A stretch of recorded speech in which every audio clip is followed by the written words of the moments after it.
अस्सलाम वालेकुम दोस्तों।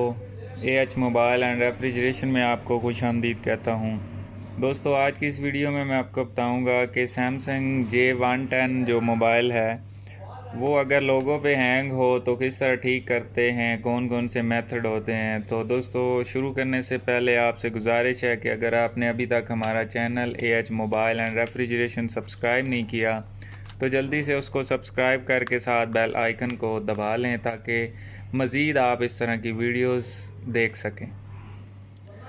तो सबसे पहले तो ये आप चेक कर लें कि इसको मसला क्या आ रहा है। ये मैंने फ़ोन को ऑन कर दिया। अब दोस्तों, ये आप देख सकते हैं यहाँ पे स्टक हुआ रहता है, इस लोगों से आगे ये नहीं जाता, यहीं पे रुका रहता है काफ़ी टाइम इसको देख देख के।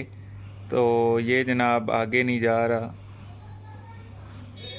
तो अब दोस्तों, हमने पहले तो इसको रीसेट करना है फ़ोन को। तो अगर तो रीसेट के बाद ये ठीक हो जाता है तो ठीक है, नहीं तो फिर हम इसको फुल फ्लैश करेंगे। तो वो कैसे फ्लैश करना है वो फिर आगे देखेंगे। अब आपको तसल्ली होगी कि ये मोबाइल जो है लोगों के ऊपर स्टक है। तो हमने क्या करना है, बैटरी निकाल के फिर से लगा लेनी है। तो ये वॉल्यूम अप बटन जो है इसको दबा के रखना है यहाँ से, वॉल्यूम अप बटन सिर्फ। और नीचे ये होम बटन, दो बटन हो गए। और तीसरा ये पावर बटन, ये एंड में दबाना है। तो जैसे ही लोगो आएगा तो आपने पावर बटन छोड़ देना है और वॉल्यूम अप बटन और होम बटन इनको दबा के ही रखना है। तो ये आप देख सकते हैं इसका रिकवरी मेन्यू आ गया और यहाँ पे आपको इसकी सॉफ्टवेयर की फुल इंफॉर्मेशन भी शो हो रही होगी। तो दोस्तों, इसके ऊपर यू के आगे ज़ीरो लिखा हुआ है, ये आप देख सकते हैं यहाँ पे। J110 आगे एच है, ये तो इसका मॉडल है। इसके आगे XX है, XX के आगे है यू के बाद ज़ीरो। असल में ज़्यादातर लोगों को यू का नहीं पता होता कि ये कस्टम बैनरी कौन सी है। ये यहाँ पे यू आपको हर सैमसंग के मोबाइल में नज़र आ जाएगा।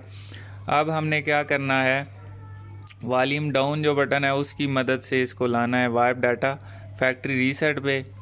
तो फिर हमने पावर बटन को प्रेस कर देना है यहाँ से, और यहाँ से फिर हमने वॉल्यूम डाउन बटन की मदद से लाना है yes delete all user data के ऊपर ला के फिर पावर बटन को प्रेस कर देंगे। तो ये हमारा फ़ोन जो है खुद ब खुद रीसेटिंग फैक्ट्री रीसेट हो जाएगा। और उसके बाद जब यहाँ पे आ जाएगा तो एक दफ़ा फिर से पावर बटन को दबा देना है। अब देखते हैं कि ये लोगों से आगे जा रहा है या नहीं।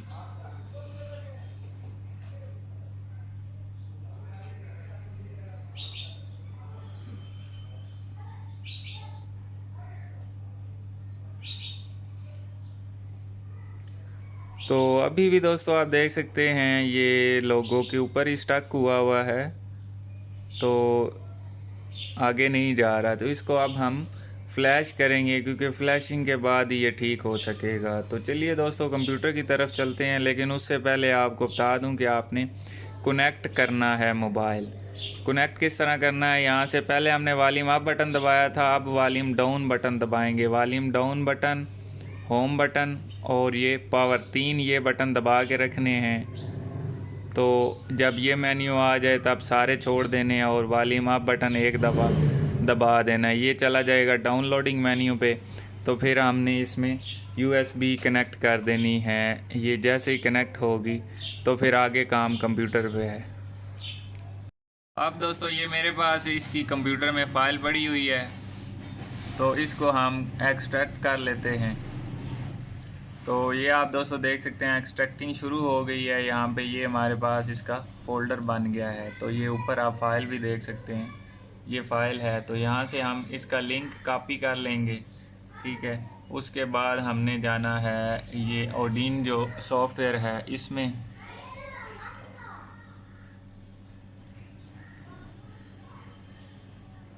अब दोस्तों, यहाँ पे आपको एक चीज़ बता दूँ, जैसे ये सॉफ्टवेयर आप ओपन करेंगे ना तो इसमें यहाँ पे ये काम शो हो रही है। ये तब शो होगी जब आप इसके USB ड्राइवर करेंगे। तो ये ओडिन 3 और ये इसकी फ़्लैश फाइल और ये जो काम शो करने वाले USB ड्राइवर हैं, ये सारे आपको इसी वीडियो की डिस्क्रिप्शन में मिल जाएंगे। आपने डाउनलोड करके इंस्टॉल कर लेने।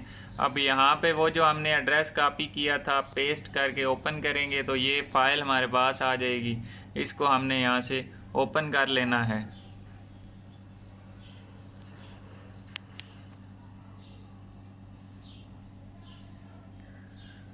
तो जैसे ओपन करेंगे दोस्तों यहाँ पे काफ़ी टाइम लग जाएगा, तो हम थोड़ा सा वेट कर लेते हैं।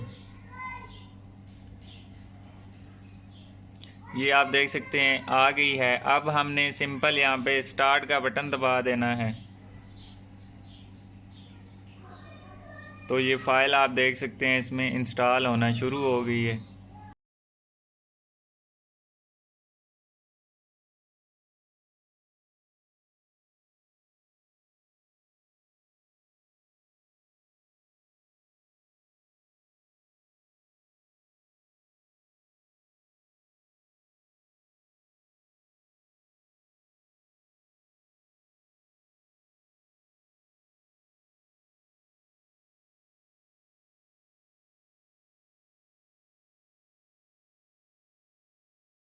तो ये दोस्तों आप देख सकते हैं इसका सॉफ्टवेयर मुकम्मल होने वाला है। ये रीसेट हो गया और यहाँ पे ये पास लिखा हुआ आ गया है। इसका मतलब है इसमें सॉफ्टवेयर इसका मुकम्मल हो गया है। तो अब हम यूएसबी केबल उतार लेते हैं इसकी, और ये आप देख सकते हैं यहाँ पे कुछ अरेजिंग हो रही है।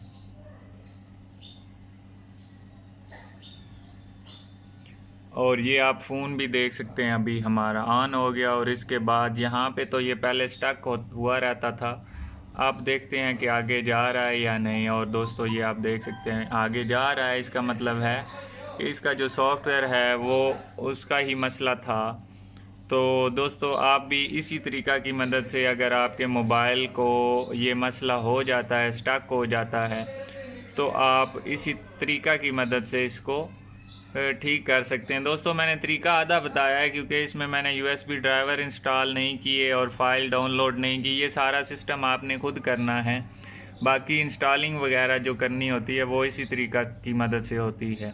तो अब दोस्तों यहाँ पे ये तकरीबन 5 से 8 मिनट 7 मिनट लगाएगा, या हो सकता है जल्दी भी हो जाए। तो हम थोड़ा सा और इंतज़ार कर लेते हैं।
तो अभी दोस्तों इसकी यहाँ पे बैटरी की वार्निंग आ रही है, तो मैं फिर से चार्जिंग लगा देता हूँ। चलो चार्जिंग हो जाएगी। तो मेरे तकरीबन 2 से 2.5 मिनट लगे हैं, इतना टाइम ज़्यादा नहीं लगा।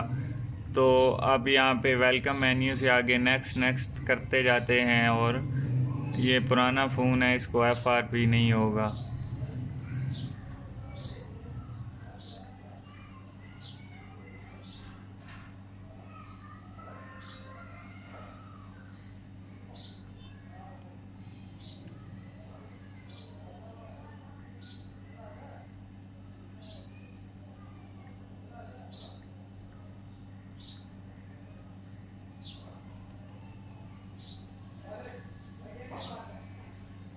तो ये दोस्तों आप देख सकते हैं मोबाइल जो है वो बिल्कुल ओके हो गया है, किसी किस्म का कोई मसला नहीं है।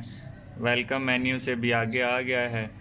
तो दोस्तों इसी के साथ हमारी आज की वीडियो ख़त्म होती है। मैं उम्मीद करता हूँ आपको पसंद आई होगी। अगर पसंद आई हो तो लाइक ज़रूर कर दीजिए और शेयर कीजिए अपने दोस्तों में, ताकि वो भी इससे फ़ायदा उठा सकें। और दोस्तों मिलते हैं अगली वीडियो में एक नए से ट्रिक्स के साथ। तब तक के लिए AH मोबाइल एंड रेफ्रिजरेशन को दीजिए इजाज़त। अल्लाह हाफिज़, अल्लाह निगहबान, पाकिस्तान जिंदाबाद।